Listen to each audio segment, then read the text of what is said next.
welcome to Don't Do Disney Without us. My name is Daniel. And my name is Zach. And welcome back to our show. I almost said little show, but then I was like, wait, you'd have a problem with me calling it a little show last time.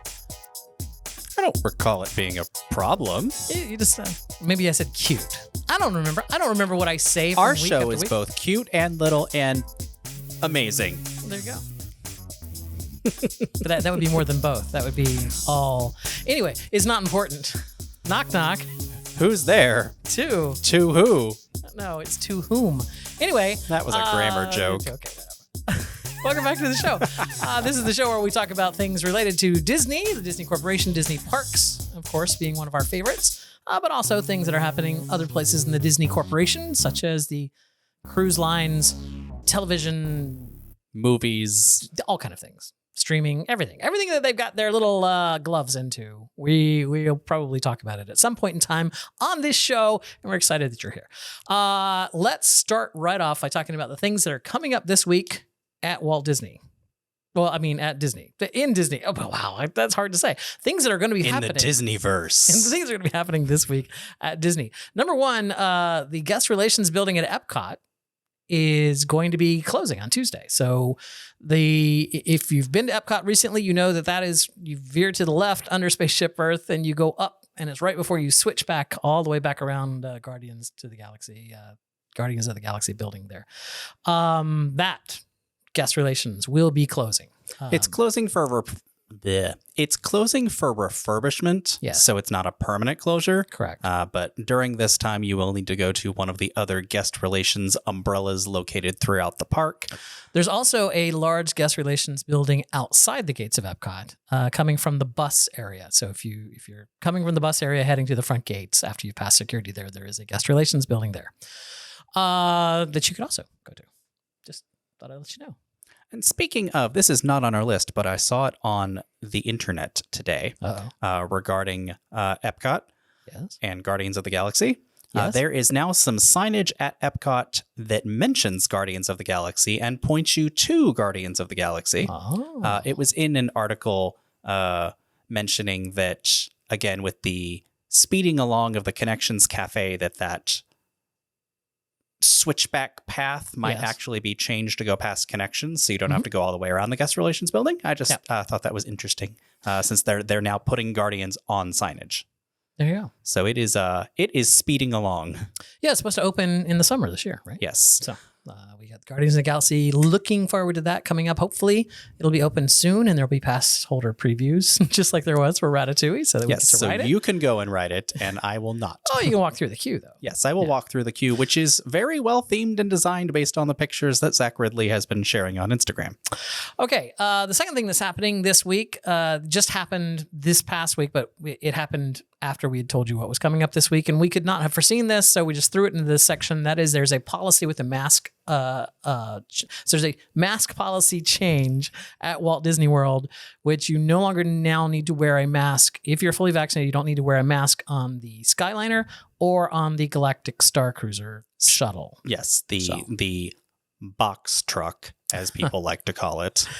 But you still do need to wear a mask on Disney buses and on Disney monorails. And that applies to everyone ages 2 and up, regardless of vaccination status. Correct. And I'm guessing the reason is because there's no driver in the Skyliner, and when you're in the back of the shuttle, when you're in the shuttle, there's no driver there that you're coming into the same air with. Whereas monorails and buses, you're sharing the air with cast members. I don't know. I'm thinking that the thought is that those cast members come into a lot more, they're way more susceptible because they're going to be breathing everyone's air, right?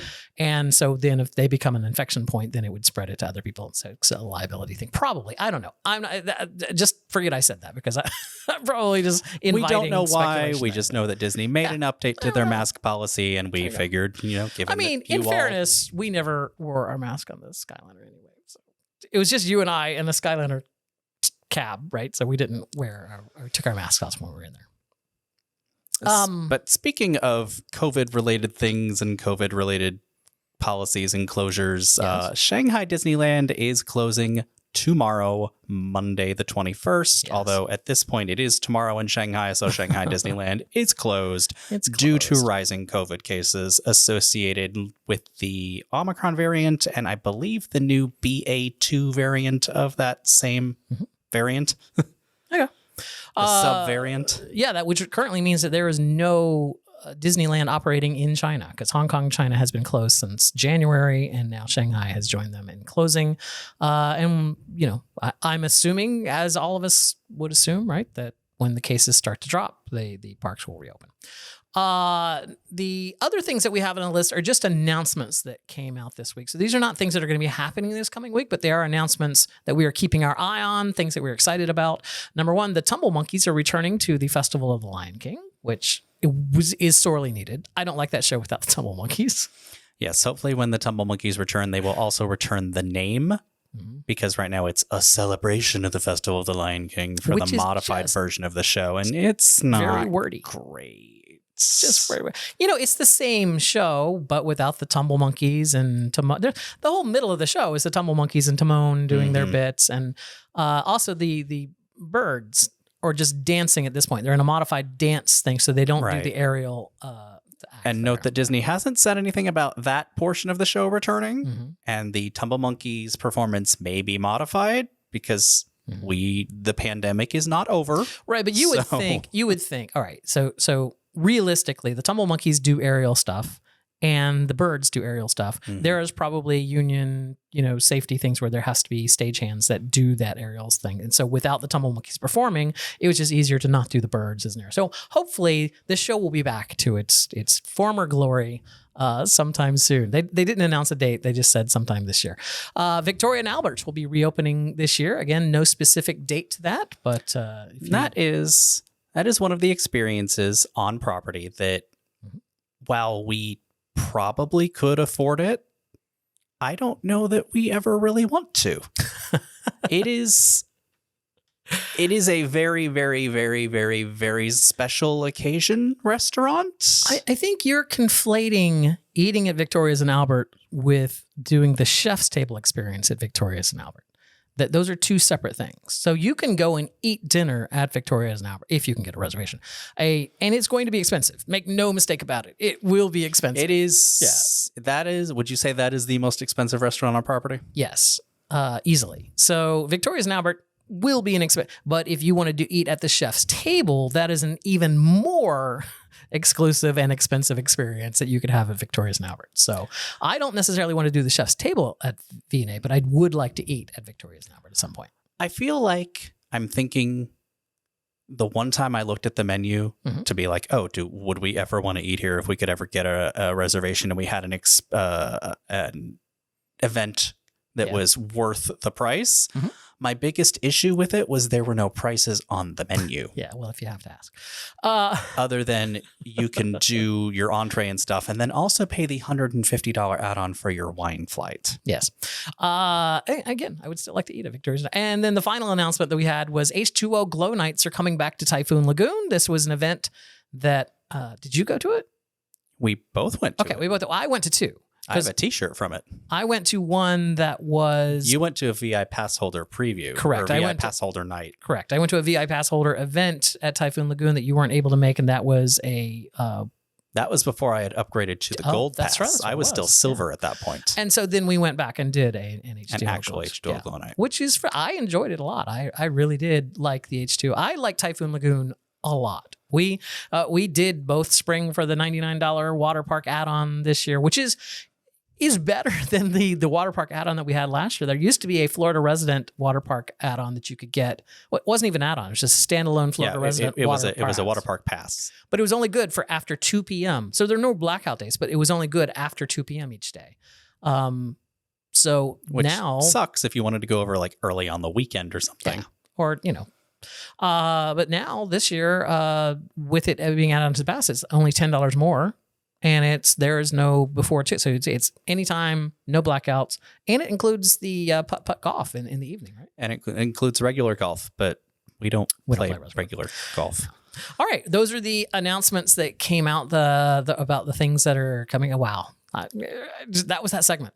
I will say, though, that if you want the experience of Typhoon Lagoon H2O Glow Nights, but don't want to pay for an H2O Glow Night ticket, yes, look at the weather forecast. Go on a day that it rains. Let it rain. The water park will empty out. Yes. And then once the rain lets up and they've reopened the park, you have the park to yourself. Yeah, this works incredibly well in the summer in Florida because it rains every afternoon about 4:30, 5 o'clock. But the sun doesn't set until 8:30 or 9 o'clock at night. So Typhoon Lagoon will be open until 8 p.m. So if the park empties out at 5 o'clock from a thunderstorm, you go in at like 5:30 and you sit around, have a few drinks, and then they'll reopen the park. And when the lightning has cleared, I think it's like 2 miles within, it can't be a lightning strike within a mile of property. And then they'll reopen the park. And then, there's no lines for anything. It's just like an empty park. You have the park all together, but you don't get the DJs or the cool lighting special effects. food. Yeah. It's worth it to do the H2O Glow Nights. All right. So let's talk about the big stories that happened this past week at Walt Disney. I keep saying Walt Disney, at Disney. 2 real quick hits. Go ahead and tell us about the 2 quick hits. So there's a new food truck at Disney Springs. It is Local Green Orlando, which is the second location for the company originally called Local Green Atlanta, based in, take a guess, Atlanta. It serves vegan and vegetarian options. And some of the things actually sound pretty good. I would have to try them to see. Okay. And then if you were a fan of Aristocrapes, you know that it has closed. I think if there were a lot of fans of Aristocrapes, it wouldn't have closed. Well, yes. And in its place, there is Swirls on the Water, which is a Dole Whip-centric spot that is serving up some very interesting-looking Dole Whip flavors. I wonder... Yes? I wonder if it's called Swirls on the Water because from that booth, you can see the volcano at Rainforest Cafe do its eruption every hour, where since the fire up, it would literally be swirls on the water, a fire in the sky. It's a Deep Purple song. But I was going to say, that's a reference to something that I don't get. I wonder if somebody named it that. Anyway, Swirls on the Water is all Dole Whip. But fear not. Did you already say the other thing? Fear not. If you liked the crepes, the bubble waffle crepes. The bubble waffle, yes. Those are now available at a different booth. Those are available at Marketplace Snacks, which was the place in Disney Springs to get Dole Whip. It no longer serves Dole Whip, so they essentially did a switcheroo. Right. So there you go. And a lot of flavors of Dole Whip too. They have a mango habanero one. They have a 50th celebration, which is lemon and cookie dough. Yeah, lemon and cookie dough, and then another cup. Anyway, so if you try them out, let us know. We'll actually be at Disney Springs this coming weekend. Yes, we can try some then. We can try it. I feel like there's 1,000 other things we wanted to eat at Disney Springs this coming weekend. There's 1,000 other things we want to eat on property. But the big story of the week had to be that Disney announced the 2 different things. They announced the building of a new DVC hotel for the Polynesian Resort, so it's on the Seven Seas Lagoon, and the permanent closing of the Spirit of Aloha show, which is the dinner show at the Polynesian Resort. And of course, no big shock here. The land that the Spirits of Aloha show is on is where they're going to be building the new hotel. So of course it makes sense that they have to shut it down permanently. And that new tower is supposed to be open by the end of 2024. Yeah. So, I mean, I know you can put up buildings pretty quickly, but that seems really fast to me. Yeah. And there's a couple of questions that came to mind to me about this. Number one, they were already going to be building that Reflections DVC hotel over next to, in the space that River Country used to be in over near Fort Wilderness. And they cleaned, it's not cleaned. They cleared that land. They brought in backfill to, go out further out into Bay Lake, to make that land even bigger. And then the pandemic hit and they stopped doing anything. And so I find it odd that they didn't announce that they're not going to pick that back up. I'm wondering if there's some problem with that land that they can't. They realized that build maybe it's not. I mean, the whole reason that the Magic Kingdom parking lot is where it is because that land was not stable enough to hold a parking lot and hundreds of thousands of cars. It is also, coincidentally, the reason that the Lime parking garage is only 3 stories tall, because the land survey that they came back there and said it would not support a structure taller than that. So there's other parking garages. Isn't the Grapefruit like 6 stories or something? The other 2 are both 5. Yeah. So but the Lime parking garage couldn't. So there's a lot of land at Disney that has. Well, it's Florida, so there's there's sinkholes and stuff and limestone in the ground. I don't know. I'm not an engineer. As far as we know, Reflections has not officially ever been canceled. Yeah, but it's never been talked about again. And I find it odd that they would announce this DVC hotel instead of that. And they may very well still build Reflections. But regardless. It might be one of those projects that like Mary Poppins and the Spaceship Earth refurb is on hold until they have a bigger influx of cash. Could be. But this is going to be on the Seven Seas Lagoon. It looks gorgeous. It looks really cool and modern. I know that there's a lot of flack, and I don't want to say a lot. There's been some criticism online on Twitter about how people don't feel that this new hotel fits in with the Polynesian theming, and that Disney is somehow dropping the ball on this Polynesia. I mean, Polynesia is a term for all of the islands in the South Pacific, including Hawaii. And there are modern buildings in Hawaii now. I don't know anything about the Polynesian that would scream to me that you have to be, turn of the century Polynesian, right? Or whatever. That it has to have thatched roofs and be made of wood and yada yada yada. Yeah, I would point out Aulani, Disney's hotel in Hawaii, is in Polynesia, right? So it's like I don't see I think that's really nitpicking, that they're kind of saying that they want this cartoonish kind of Polynesian feel. But I feel like the hotel it has plants and stuff on it. And also it's just an artist rendering. We don't know all the fine details of it. And I'm sure it will be wonderful. It's going to be on the Seven Seas Lagoon. Lest we remember, we have seen one piece of concept art, which does not show a final product. All right. So that's the big thing that happened this week. So what is your feelings about that? Are you excited about it? Are you not excited about it? I do like to see them building new hotels and modern hotels, and I like a lot of the newer hotel additions. We haven't been to the Riviera, however, we will be seeing the inside of it for the first time in May when we have our very late dinner at Topolino's. Yes. The Grand Destino Tower is one of the best things to be added to Disney property in the time that I have been going there. Mm-hmm. It is sleek and modern and has amazing food and drink and views. So, yeah, I think it will be successful. And although we'll likely never stay there unless we buy somebody else's DVC points, because I'm not paying rack rate for those rooms. I think much like everything else, people don't like change, and they're just grasping at straws to find something to be pissy about. Yeah. I find it amusing that concept art is where people are getting held up about on this particular hotel. If you look at the original concept art for the Polynesian Hotel back in 1970, it was supposed to be a 12-story hotel. So I don't see anybody screaming about it only being, 3 floors? Yeah, 2 floors, I think. Maybe the main building has 3. I don't know. I don't even know. But it's definitely not 12. Anyway, I think the Spirit of Aloha show going away doesn't necessarily mean that it will never have another Aloha show or another, There may very well be a new show that's designed for this new space.